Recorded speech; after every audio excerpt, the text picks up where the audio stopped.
thank you, Koa. And thank you mostly for organizing it, for going through the effort and trying to assemble a collective of people to make this happen, which in itself, I believe, because I'm part of it, is a highly diverse collective in itself. So that's really cool. It's great to have the topic of diversity. Let me share what I've prepared for you guys, but let me also thank everybody for being here. For me, it's morning because I live in Antwerp in Belgium, if anybody knows the city. So we're here, it's sort of 8 a.m. in the morning now. I believe for most people, if you're from the region of Vietnam, the wider region, it's about 2 p.m. So that's 6 hours of difference, okay? Which is very strange for my girl to explain. She's 11. And it takes a lot of effort to explain that I'm able to connect with people from a very different part of the world, but it's beautiful. So indeed, like you said, Koa, I've prepared something and I've called it indeed the genius of diversity.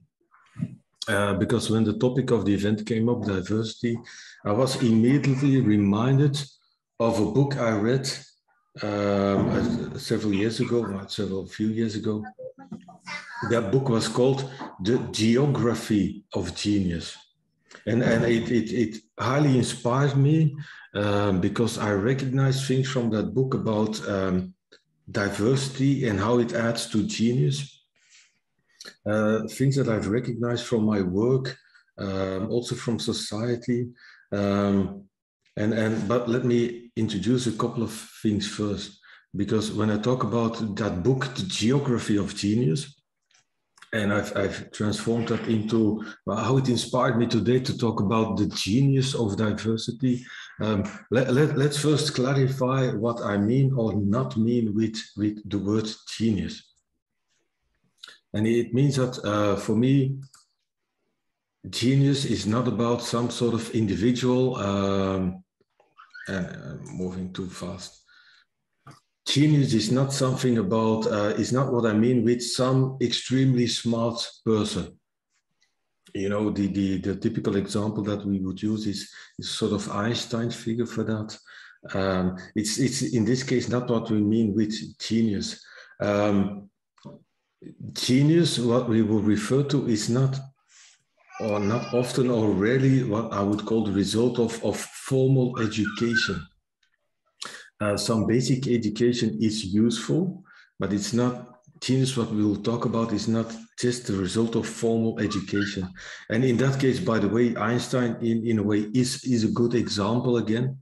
It's not what we mean with genius, but he is in a way a good example because he during his formal educational period, let's say, he wasn't an example of or whatever. Yeah. Genius is really the result of an agenda. It's not something in a way you can plan for, you can demand.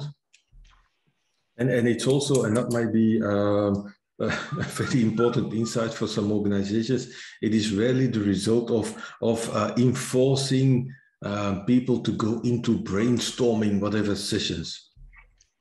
And connected to all of that, and certainly the smart individual, which we not mean with genius, there is no genius gene. There is no gene, single gene, whatever, something that will turn you into a genius. Yeah. Now, what do we mean with genius? If it's not the sort of intelligence of one person, what I mean with genius, and I was inspired by that book, and I recognize it a lot, as genius is the ability to come up with ideas that are maybe new, different, surprising.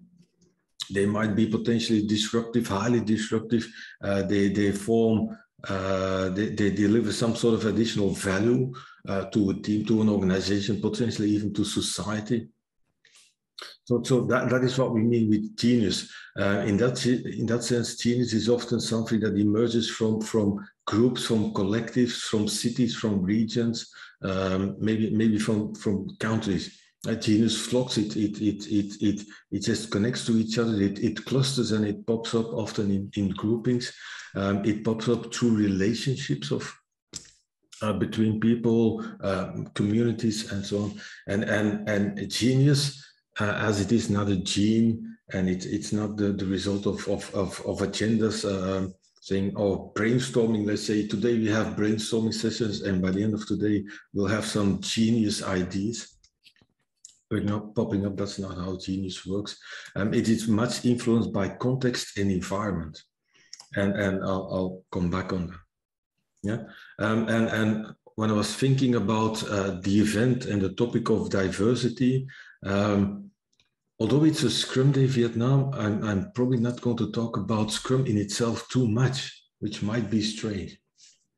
Although what I will talk about, I think, applies to single Scrum teams, multiple Scrum teams working together, Scrum teams embedded in an organization, forming ecosystems and so on. It's full of relationships. An organization, in a way, is a social network. A team is a social network. And in a way, as we see, genius is a result of social network. Yeah? Now, in a way, why do we need genius hopefully popping up and trying to create an environment, a context where genius has a chance to pop up and emerge? And diverging different ideas are popping up that might potentially be even disturbing our thinking away. Is because if you want to go for innovation, you will need some sense of genius. If you're working in complex environments, tackling complex challenges that are full of unpredictabilities, full of uncertainties, full of unknowns, you need to tackle those things with very different ideas. You know, the typical expression out of the box, yes, indeed, but you know what? You can't just, in a way, sort of consciously almost step out of your box. It needs to happen. You need to be forced to that. And certainly if you're working in an environment of complexity and you want to do that with, and you want to be able to innovate, certainly the combination of those two things are really important to try to unlock what I will call the genius of diversity. Yeah. Now, in that sense, innovation, complexity, unpredictable challenges, or challenges that will behave in an unpredictable way that is full of unexpected events that will challenge you. And certainly the idea of innovation, like I said, it will require collaboration, meaning several people working together, whether you call that a team or not, at least some sort of social network. And it will require collective intelligence, meaning a lot of people putting their brains together. It's not about, there's no genius gene. It's not about individual heroism. It's about putting brains together. And therefore going for collective intelligence, in that sense, not groupthink. Groupthink means you've got a full group thinking the same way, acting the same way, behaving the same way, going in the same direction, whatever. That is not collective intelligence. Collective intelligence is again, diversity, different ideas, different people, and so on. So you need different people working together, and you want them to work together and bring in all of the different ideas that they might have over what is going to be useful. That in itself requires a Scrum value that you have. So a little talk about Scrum anyhow, or reference to Scrum openness, and openness. It's about diversity too. It's not just about open to work with the people around you, to collaborate with them and put your brains together. It's about diversity. No diversity means no collective intelligence. It might mean just groupthink. Everybody acting the same, doing the same stuff, thinking the same. Now, openness, diversity, in order to collaborate and benefit from collective intelligence, in order to deal with complex challenges and even innovate, or certainly innovate in complex environments. That will require respecting people, respecting opinions, making sure that people can express their opinions, which is respect, and it requires inclusion. And when the topic of diversity came up for this event, thinking about it and looking back at my experience, I couldn't just limit myself to professional experience. So I wanna before we go into genius and diversity a little bit more, I want to talk about the inclusion, or inclusiveness, inclusivity, whatever you want to call it, because that is essential without including differences and diversity, we will never achieve in a way innovation and complexity. And you might not notice it because we're at a distance, and I'm behind the screen and the camera, and so I'll move my camera a little bit. Because I've got some personal insights to you. So this is the first time ever I publicly will speak about my personal situation, but the topic diversity and certain inclusion, or often I live in Belgium, in Antwerp, often the lack of inclusion is a real problem, I believe. And I need to be thankful to COA to invite me to talk about diversity, because it helped me also see why at a somewhat larger scale, the region, the area where I live, certainly the country where I live, Belgium, and the part of Belgium where I live, Flanders, I have started to see why we're often so unable to transcend mediocrity, to go beyond mediocrity. Because in my view, let me share some ideas about inclusion and how it is lacking, certainly where I live. And this is a very personal tale, so it might feel strange. It certainly feels awkward for me to share this. So I hope I will never talk about this again publicly. So this is sort of a unique experience. 1993, that's a really long time ago, 28 years. 27 March 1993 even, so about 28 years and a half ago, I met the lady, the girl by then, the young lady by then, that I got married to. And today she's still my wife. We're happily married. By the beginning of this week, 27 September, we celebrated 24 years of marriage. So we got together in 1993. We married in 1997. And we've gone through some things, still together, stronger than ever. And let me share. So in 2001, so we married in 1997, 2001, our first son was born. So our first child was born, it was a boy. Beautiful, great, happy things, whatever you want. Now, in the meantime, as you noticed by the year, our son, in the course of this month, October, he's going to turn 20. So he was born in October 2001. And he just started his second year at university. He's studying history, which is great because I've done technical studies, engineering, mathematics, science, and so on. I'm an engineer. Although my focus is a lot on people, by the way, but he's got this focus on people anyhow by studying something that we call sort of human sciences. So he's studying history. Now, that is less obvious than it might seem. Okay, cool, 20 years old, second year university, studying history. That is not as obvious as it seems. And let me try to explain why and how that is related to inclusion. Now, in 2003, our next child was born. It was a boy again. Was born in July 2003, and he was born somewhere middle of the night, so 1 o'clock in the morning. And I went home happily to have after a while to have a couple of hours of sleep, and then in the morning go back to the hospital. And then we got the message from the doctor that there was the enormous suspicion that our boy had the syndrome of Down. I don't know if you know that. It's one of the most known disabilities around the world, I believe. And indeed, he was taken to a different hospital, examined, and so on. He had the syndrome of Down. Quite a shock. You know, boy gets born, happy, whatever. There's a lot of things going through our mind. It took us at least a day to get over that, and then just to go for it again. Now, that wasn't sort of the last shock. So we now had a boy with Down.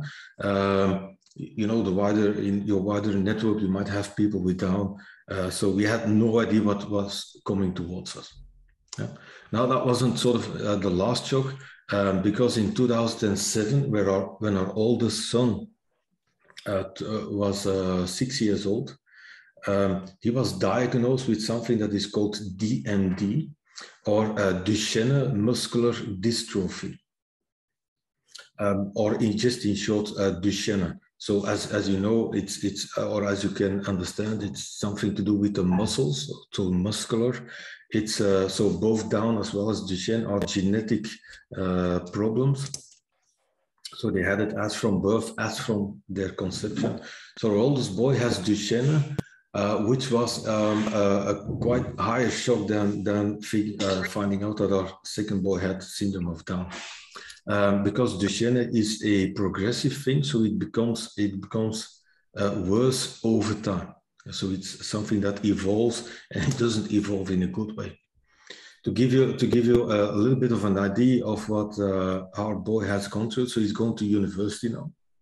He's got Duchenne, and that is quite exceptional. Duchenne, what does that mean? It means that his muscles, so the cells of his muscles, his muscular cells, don't have the strength that we all have in our strength. So his muscles become over time weaker and weaker and weaker. That means as part of the evolution, that long time ago, he was able to walk, so just walk, not run. He's never been able to run like we all can do, run around, jump around. He's never been able to jump or to run. He has been able to walk. He has been able to climb stairs, but those are abilities that he lost over time because that's a part of the evolutionary thing. So probably around the age of 10 or 11, he couldn't climb stairs anymore because it is impossible with his muscles. He could still walk a little bit. So the distances that he could walk were always shorter and shorter and shorter and shorter. So around the age of 14, he ended up in a wheelchair, a manual wheelchair, because for longer distances, he couldn't do the walking anymore. A few years later, because things deteriorate even more, he's now in a power chair, in other words, an electric wheelchair. And nowadays at the age of 20, he can't even stand. He's totally wheelchair dependent. So that is the evolutionary path over time. So that means he needs our assistance, our help for everything. To get out of bed, to get into bed, to wash, to dress, to go to the restroom, to eat, to whatever. So it's got a power chair so that he can move somewhat independently. And still is totally wheelchair dependent, and he still goes to university. But it has been a fight. It's also a bit of an exception, by the way. Now, in the meantime, in 2010, we had a third child born. It's a girl, so she's 11 by now.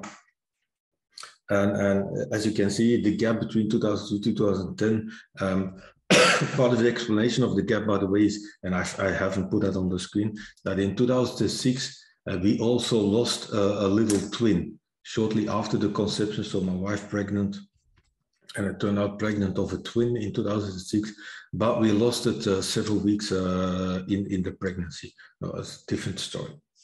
Now, inclusion.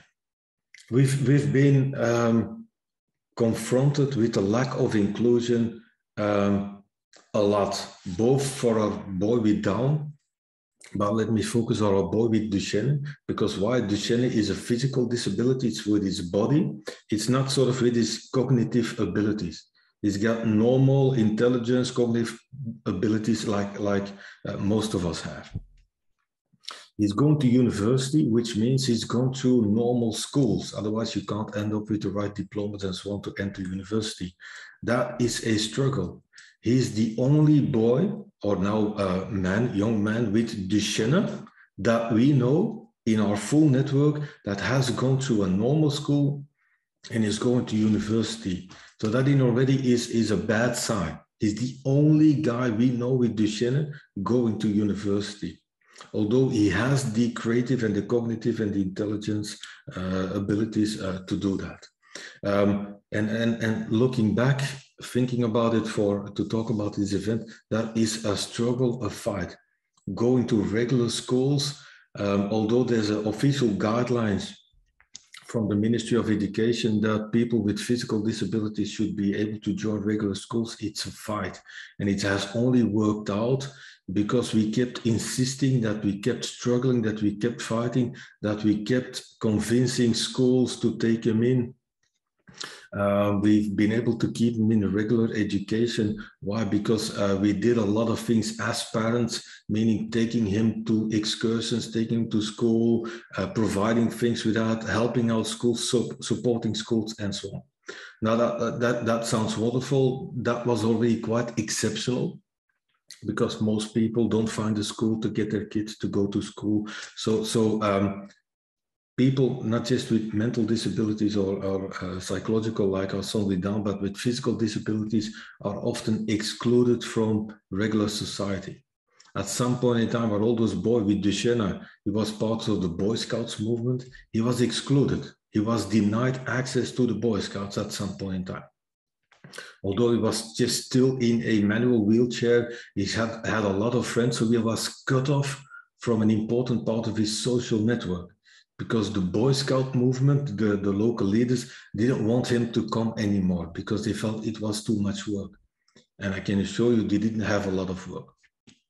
At school, we did a lot of things. That means that was a lack of inclusion. So we enforced inclusion.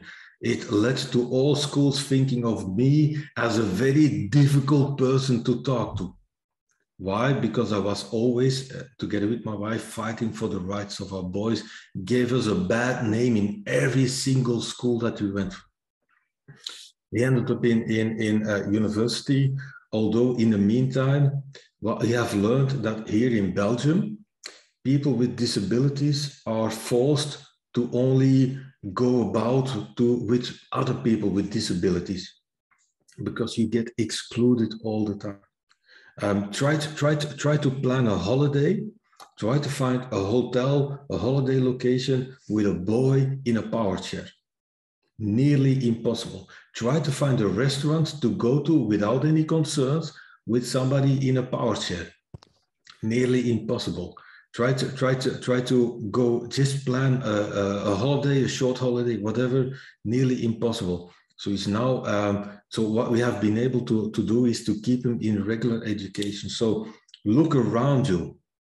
How many people with disabilities do you know? Do you see on the streets, going to a bar, going to a cafe, having a talk, going out, going to the cinema, going to a concert, whatever? I bet not a lot. Although at a global scale, about 10 to 20% globally, the figures differ a little bit, have disabilities. So I can testify from personal experience that certainly in Belgium, we are excluding a lot of people from normal life, participating in the regular society, which is a problem, because it means we are not that much of an inclusive society as we, certainly in Belgium, as we like to believe for ourselves. And that is a reflection of something that we're not really an open society. Yeah? So, and that is challenging. Yeah? It's also challenging for us personally, because it means I'll try to travel as little as possible, because whenever I'm traveling, that means all of the care for our boy, our young man with Duchenne, is in the hands of my wife. And that's not easy, because it takes a lot of physical strength also, although we've got means to help us and so on. So think about it. Look around you. How many people with disabilities do you know? Do you go out with? How do you think about them? How does your society think about those people? How do you treat them? As long as we have to fight for the rights of our kids with disabilities, it means this is not an inclusive society. An inclusive society would mean that we could rest assured that our kids can do things that other kids can do without us having to do that, having to enforce that, having to intervene all the time, having to make sure that they end up being able to go to certain places. Because public transport in Belgium is nearly impossible for people in wheelchairs or power chairs. So we have to do all of those things. Now our boy, now in the meantime, our guy goes to university taking the tram. That is a challenge. Trams have been modified slightly. So with his power chair, with some things he can do it on his own. He gets nasty look from tram drivers. He gets nasty remarks from tram drivers. Although the official policy of that company, of that organization organizing public transport in Belgium, is that they should be allowed on the train without assistance, with the driver helping as needed. Now try to find a driver who's willing to do that. So just think about it. In Belgium, not really open society. So the lack of inclusion is in a way devastating, to be honest. So and inclusion is where it starts. Without inclusion, no unlocking the potential of genius, the genius of diversity. Yeah. Now about the book I refer to. So that book was called The Geography of Genius. It was published in 2016. What is described in that book was by an author called Eric Weiner. He's been doing research. He's been visiting places also currently that in his view were known for being, let's say, clusters of creativity and innovation throughout the history of mankind. In all continents, you can see them on the screen: old Greece, Athens, Hangzhou, ancient China, Florence, Italy, Edinburgh, Scotland, Calcutta, Vienna. He also added Silicon Valley to that, but I felt I was a little bit stupid and a bit of marketing, I honestly believe, because we can't say yet that Silicon Valley is a sort of cluster of creativity like those ancient places. And he visited those places. He went to talk with people. He read old books and old things about it. Why? To discover what made those places clusters of creativity and innovation, and in that sense, clusters of genius. What made them so genius? And I feel at the heart of all the things that he described was actually diversity. In that sense, those cities, regions, somewhere in the history of mankind, were places where there was a lot of openness, where they allowed people in, where they were like open for migration often, people that look differently, spoke different languages, have different ideas, diversity in a very broad sense. So places that showed a lot of openness, and thereby they became sort of a melting pot of cultures, people, ideas, influences, and so on. And remember, nothing kills creativity more or faster than building walls and creating a closed society. Yeah. So and here in Belgium, I believe it's not really open society, so not a closed society, somewhere in between. But I feel we are really conservative, and unfortunately, I can demonstrate that by the lack of openness shown towards including people with physical and certainly also other disabilities, which is a reflection of how close we are often.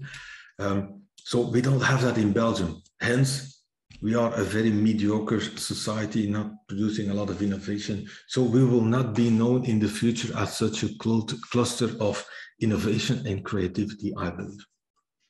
Now, diversity and showing openness for diversity, including people, allowing people in, allowing people to express themselves and so on, to collaborate with other people, that creates some sense of chaos.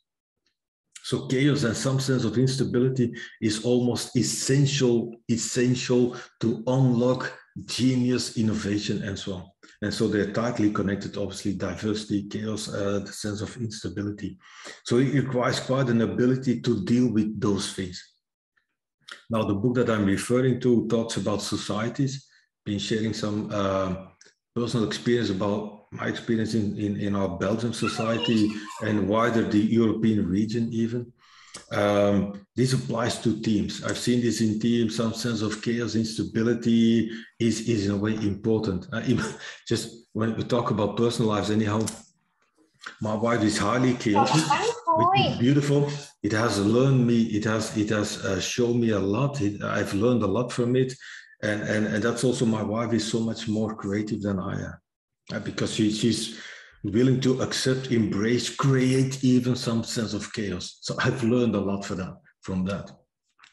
So chaos, diversity, connected to each other, diversity means, and chaos, it's not just that, you must be able to deal with those ideas. There's a collision of the ideas. You want to think about it, you want to deal with that, you want to have open debates, you want to talk about it. in the book, I liked the word flight a lot. That was from Scotland. Somebody said, explained to the author, saying flighting, that means the sort of ritual humiliation of an opponent by verbal violence, meaning going into a verbal fight, a verbal discussion, verbally figuring out a disagreement over things. So you have to be able to do that and deal with that and still shake hands afterwards. In that sense, it's about a creative, productive conflict, and it's only verbally, it's not physically, and it's only about ideas and opinions. It's not about the person behind the ideas. So think about that. And on top of that, you need checks to have some sort of balances. You want to learn regularly. That means you want to work with trial and error, with all those collision of ideas. You want to be able on top of that to do some experimentation, learn from it. Like I've been saying in a couple of classes, even recently, by the way, is saying that, you know what, it is not failure as long as you learn from it and as long as it doesn't kill you. And it's not failure, and it's just learning. It's part of diversity, genius, ideas, debate, conflict, and so on. Doubt is essential. That means somebody with very different ideas. You want to be what I call firm, but not rigid. You want to be firm in believing, defending, talking about your ideas. You don't want to end up being a rigid person who is no longer open to change his or her mind. So think about it, because that collision of ideas is essential. And then you want to learn from ideas. You want to check on ideas, do something with it, learn from it, check on it again. And you might recognize how this is even the basis of Scrum.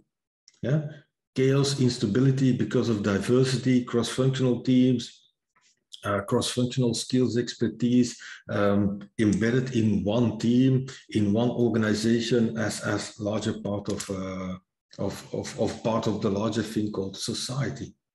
All those things should be embedded in people's brains.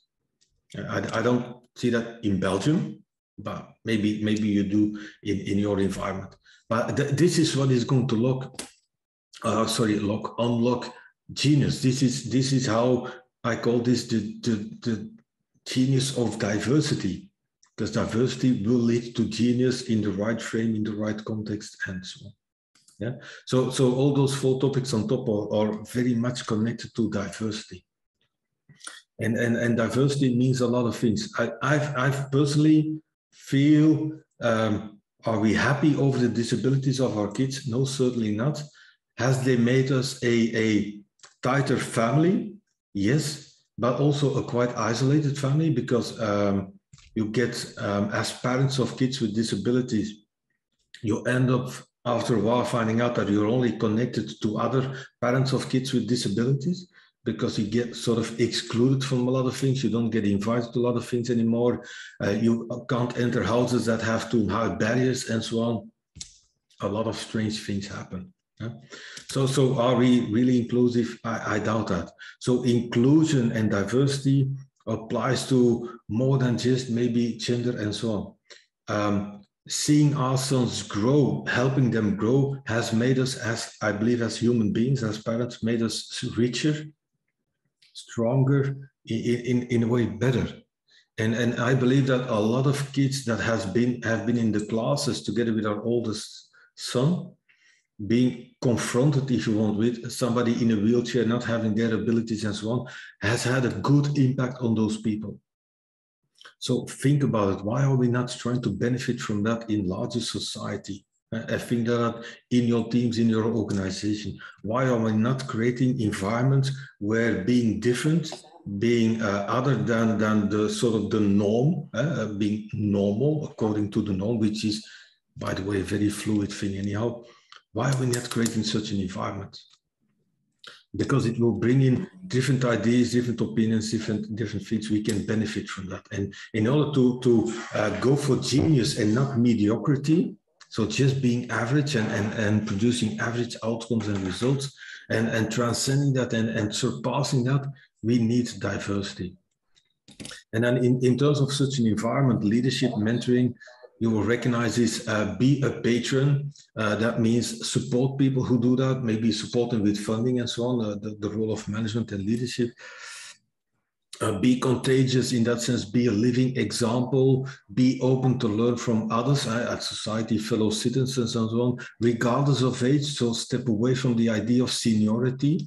Yeah, you've been around for 20 years. Well, I've been doing Scrum for 18 years. I still love it. I consider myself a novice in Scrum. I hope I can consider myself an eternal novice, a novice forever, and learn from people that have been doing Scrum for maybe for 3 years. I don't care. It's not about seniority. Be connected to what's happening, but in a detached way, so that you can take a distance, which is difficult for me, by the way. And talking about history, don't be such a prick to think that history doesn't count. No, history does count, so embrace it. But that means sometimes in some of those places around the world, they were highly innovative. Not because it was all new that they produced, but they were looking at other ideas, they borrowed from other ideas, they worked upon them, they kept improving it. And something that was again in that situation, Edinburgh, Scotland, something that emerged from there is what is called the doctrine of improvability. Whatever happens, whatever you're doing right now, there must be a better way. There is always a better way. So that will hopefully keep you from stagnating. You know, stagnation is where you end the chaos and the instability, where it becomes stable and nice and so on. So, and like you see on the screen, nothing stagnates like in paradise, beautiful heaven and so on. Yeah. So think about it. Diversity, how it requires inclusion. Look around you. How many people do you see around you in your teams? What sort of differences and diversity do you see in your teams in whatever from whatever perspective, through whatever lens? And so I gave a very personal example, hopefully I hope that our young man in the power chair can graduate as a master in history, and that he can go out to do work in regular society. And I'm so sure that a lot of people will benefit from that. Yeah, but we are almost forcing that to happen. It is not like the environment, it's inviting that to happen. So think about it in your environment. How much of an inviting environment are you working in? Are you operating in? Are you living in? Inviting for people that are different, that have different viewpoints. And I don't just mean people with disability, obviously. Yeah, so think about it. That is needed to unlock the genius of diversity. Diversity can lead to genius, clusters of innovation, new ideas, novel ideas, even if those are borrowed ideas and you just build upon them and improve them upon them. And this applies to every single team. This applies to every combination of teams building a product using Scrum. This applies to a combination of teams building several products within an organization that is embedded in society itself, and so on. Think about it. How much of an open society are you living in? How much of an open organization are you living in? How much of an invitation do we send out to people? Hey, join. And you know what? Regardless your abilities or disabilities to do stuff, we will make sure that you can join without having personal perspective to lay all the pressure with your parents to make it happen, you know. So think about it. The genius of diversity.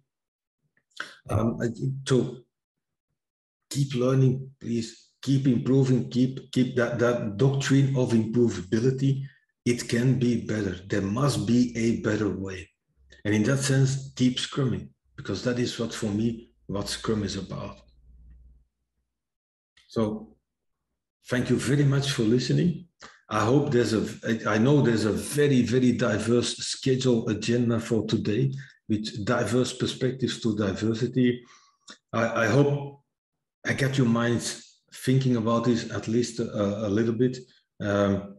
thank you for listening to my personal story. I hope it wasn't too embarrassing. I hope it helped a little bit and gave you some, whatever side effects, some insights into the difficulties of life that might happen. I'm pretty sure that several of you have difficulties too. Thank you very much. Thank you, Koa, for the invitation again. And I can't stay around for the event. I'm really sorry. I really apologize for that. But difficulties and challenges of life in our family on a Saturday morning are pretty huge with a lot of activities happening.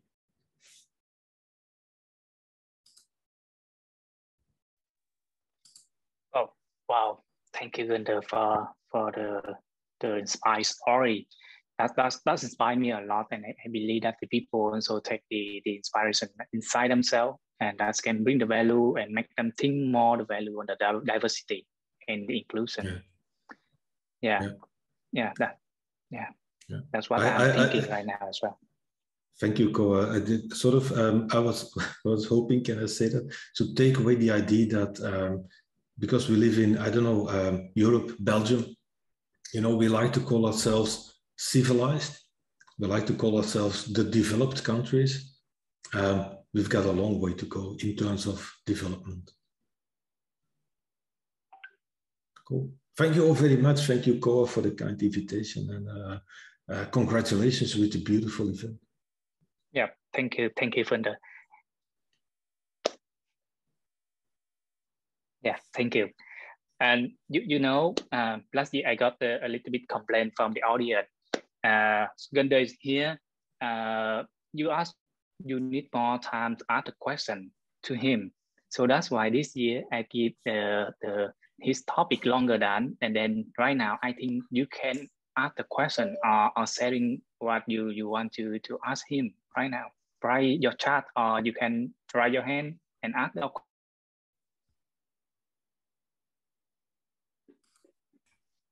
Any question you want to ask, Gunther?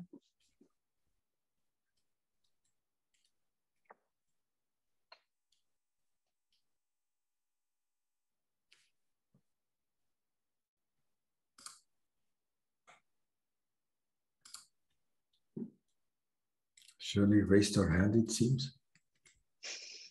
Thank you, Gunther, for sharing that powerful story. We were moved by this sharing that we've heard from you. To some of you who are not familiar with our story, I'm one of the mentees of Gunther, and he's one of the reasons how I became a professional Scrum trainer. And now, when I was listening to his personal story, now I understand more why he was very generous in providing some help to others who are coming from very different background. Knowing what I know now based on what he has shared, I understand better why Gunther spent time teaching, coaching, and mentoring me during my journey as a candidate to become a professional Scrum trainer. So I'm very grateful to Gunther. Actually, I owe him why I'm here where I am today. And until now, I still consider him as my mentor. So thank you, Gunther. Thank you, Shirley, for our collaboration. So I also see a question of Zirian, and it might be a good one. In countries you have been to, where do you feel diversity and inclusion is the biggest? It's not sort of about a rating or a scale that we build up. So let me still share a couple of things. Zirian, you live in the Netherlands. My wife and I often wished we would have lived in the Netherlands, because I believe the inclusive attitude is a lot bigger in the Netherlands. Although can I share that it is going down, it is decreasing. You were known as an incredibly open society, I believe.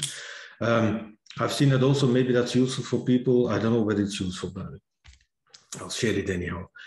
What I've seen is enormous openness, in a way, increasing in terms of diversity around cities like Amsterdam or Rotterdam. I don't know if anybody knows them, cities in the Netherlands. I've done a lot of classes and trainings in the Netherlands.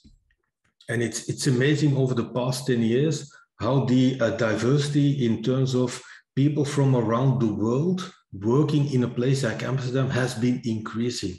It's quite amazing. English has become a natural language over there, which, by the way, 11 years ago when I started working a lot in the Netherlands wasn't that case. It was all about talking Dutch. In the meantime, I believe a lot of languages. I've had people working in Amsterdam from South America, from Asia, from Australia, from whatever. It's amazing. In that sense, it feels a little bit sorry because it feels often to me like Amsterdam is taking over what Brussels used to be. A melting pot of nationalities working together and bringing innovation into companies. In 2014, that was the time when our son ended up in a manual wheelchair, or when we acquired a manual wheelchair, because we had a holiday planned in the US, so the United States, the East Coast. So we went to New York State, a little bit of Massachusetts and so on. So we traveled with a van. He could still take at least some walks, like 100 meters or so. And we were astonished in the US how thoughtful and careful people were about our son when he was in the wheelchair. In that sense, they were open in shops. They came out to help. They were helpful. They putting up ramps and so on. I've not met that in one single place. I'm not saying that the US is the most diverse or inclusive country, but at least sensibility to people in a wheelchair wasn't higher anywhere else. Belgium is terrible. Belgium is plainly terrible.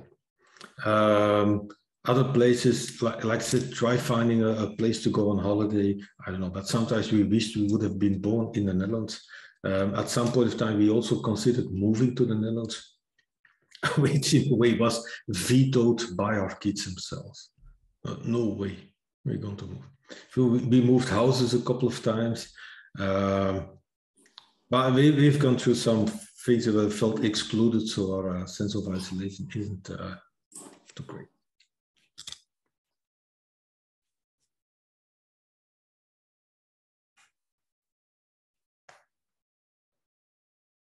And with regards to this, there's a remark about considering myself an eternal novice. And I truly mean that. I learned from people. Trying to keep that sense of openness, I think, is really important. It's not about age. It's not about years of experience. By the way, I often say to people, I got into this world of Agile and Scrum back in 2003. Okay, that is 18 years ago. But at that point, I already had the age of 33 because I was born in 1970. So that in a way, looking at a lot of things happening today, that was rather late, because nowadays Agile and Scrum is everywhere in a way, and a lot of people on a much younger age get into it. And I often try to help people think, hey, take your time. I don't get into this world at the age of 33. I'm 51 now. I'm still loving it. I'm learning from it. I'm liking to work with people like Siri and Shirley, Koa, and a lot of beautiful people on the call. So just keep that openness, keep thinking. I keep finding new ways to express Scrum in books, in articles, and so on. And I'm now doing a lot of classes for large organizations somewhere in Europe. Organization totally new to Scrum. Working with people in classes, never done Scrum from close, and still I'm enjoying it, explaining the most basics of Scrum, which is good, because that's what everybody with even mastery in Scrum should always go back to, always the basics of the basics. That's what I hate, all the term advanced for whatever people use it. Advanced is like superiority, I'm beyond things and so on. So I just teach the basic classes, PSM, PSPO, if people are into that, and I can make them as advanced as you want.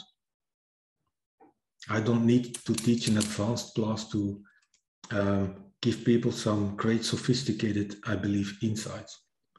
Although I do know a lot of people not coming to my class, yeah, but that's the basic class. I am beyond that. Yeah, go whatever. think that you're beyond the most simple things. Cool. Good luck with that.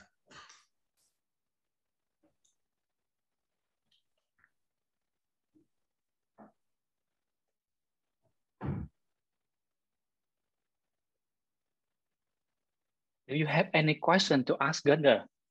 Come on, guy. Any question?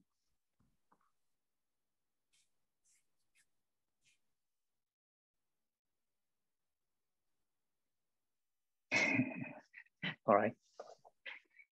And then we get complaints again afterwards that there wasn't enough room. No. Just hello, Gunther. So, I have a question. Can I raise now?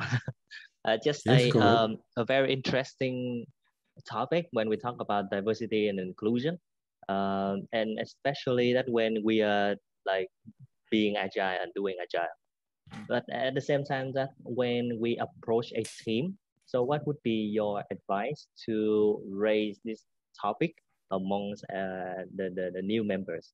Because actually that this is like kind of like somehow intuitive from the team members, but actually they, on top of their mind, they would not aware of that, even though that we discuss this for a little bit of time. But then how do we approach this topic with the team in a meaningful way and very soft way that would not stalking them in any means? I like how you say it sort of in a soft way, because that in a way that's what it's about. When I said be contagious, that also means be a living example. And that is for me where it starts with as a Scrum Master. Let me share again a little bit of a story. So a long time ago, 2003, we started with the thing Agile and Scrum, although it started actually with extreme programming. And we set up I was new to whatever extreme programming embedded in Scrum. We had a team that was completely new to it, all driven, motivated people with a lot of different things. And the organization that I worked with was also including some people in the team. And the funny thing is they also used that to embed some people in the team that were difficult to put somewhere else. Something that sometimes managers do. I was working for a consulting company, people that are difficult to sell or that difficult to make billable. And we had this internal work happening, so working internally in the organization. And the management ownership of the owners of the company thought, hey, Gunther, try working with these people. And one of them I clearly remember was a guy that was very smart, very intelligent, but let's say his social skills weren't too brilliant. In that sense, he was a little bit autistic, actually. But was also very smart and an incredible, powerful, great programmer. Big background in mathematics and so on. But in that sense, socially, not too open, not too often too enjoyable. And I remember my role mainly being that soft thing and trying to show tolerance and trying to help everybody, both that person as well as the team, to enact tolerance. Be tolerant. So rather than acting as a policeman or trying to think that you have to do lots of things and intervene and get people to talk, whatever, ask them legally, in a way, directly, but certainly indirectly, ask them to show tolerance. And I still remember, so that person started opening up. The team started opening up for him more and more and more, despite the sort of offline complaints sometimes and the nagging and the whining and so on at the coffee machine. So they got to know each other. We did pair program, by the way. So in a way, a lot of people in the team learned a lot from that person. And I think those 2 to 3 years that we spent mostly as the same team, I think have been an enormous experience for that person too, because those social, can I call that social inabilities, that is not by choice. That is his personality. That is how he was wired. That is so. And I think he had a really great time finally finding a place where he could be himself. So be a living example. Invite tolerance in whatever way you can find within the team. at the retrospective throughout the work when people come complaining, ask him, yeah, but look at the positive side of things, see what you can learn from him. You say yourself, it's a great program, so try to learn, try to get him to open up. So be a living example, tolerance. And there's somebody with a raised hand, and I'm scared to speak her name because I don't speak Vietnamese. Nhung Nguyen, is that sort of it? Nhung. Okay. So Nhung, can you ask the question? Yeah, okay. First on, thank you so much, Gunther, for your inspired sharing. And I have one question about diversity. Usually, embrace diversity means that we embrace the different, and the different can come from like the both physical and also the mental. That can be the mental things, the knowledge, the background, and also I believe. But my concern is when building the team or building the company, we usually want to form a team that share the same characteristics, the same values, and also like want to find someone who fit for our culture. So my question is there any conflict between building the company culture and embrace the diversity? Yeah, often there is, because there's this strange tendency in organizations, and whether that is the army or an organization, a commercial organization, there's this tendency from management to look for people that think the same, that would fit the culture and so on. And in a way, the strange thing is that if your culture, organizational culture, is about diversity, looking for people that fit that culture means looking for very diverse people too. But it doesn't seem to be on top of mind of people, HR, whatever, when they go look out for people. And in that sense, what for me is important is it's probably more than, I totally agree, it's about embracing diversity. But embracing diversity almost has this thing that we went through a lot with our kids. When they were, the highest we could achieve often is that they were tolerated to be part of the group. So embracing diversity, the next step would be to go look for diversity.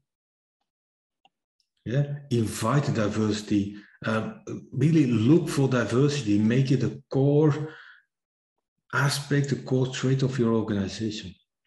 So beyond embracing diversity, meaning accepting, tolerating that there will be diversity, why not go look for diversity? And that is, I agree, in I don't know, HR, hiring processes and so on of organizations, it is not really part of them. They're going to look for people that would fit the existing thing. They're not looking. That's also, by the way, the most difficult aspect of a Scrum Master. You want to continuously challenge the status quo. You want to challenge ideas. You're this nasty person within the organization that, for the best interest of the organization, challenges the organization by indeed introducing or embracing whatever diversity.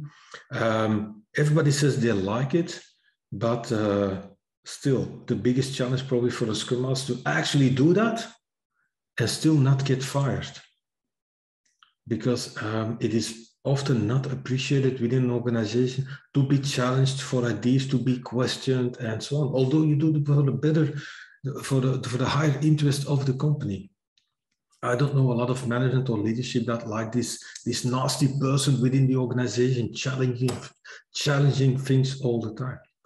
They turn it into, they see it as a personal attack, as a personal confrontation, whatever. Are you blaming me now as a manager that I'm not doing a good job? No. I'm just the doctrine of improvability. There must be a better way. I don't know a lot of organizations that have it in their structures, like we don't have it in our structures of our society to be inclusive, to accept, embrace that, and even invite people to actually do that. It's gonna take a while. Okay. Yes. So, sorry, by the way, if I can't really say what you should do. Yeah. Okay. Yeah. Thank you so much. You're welcome.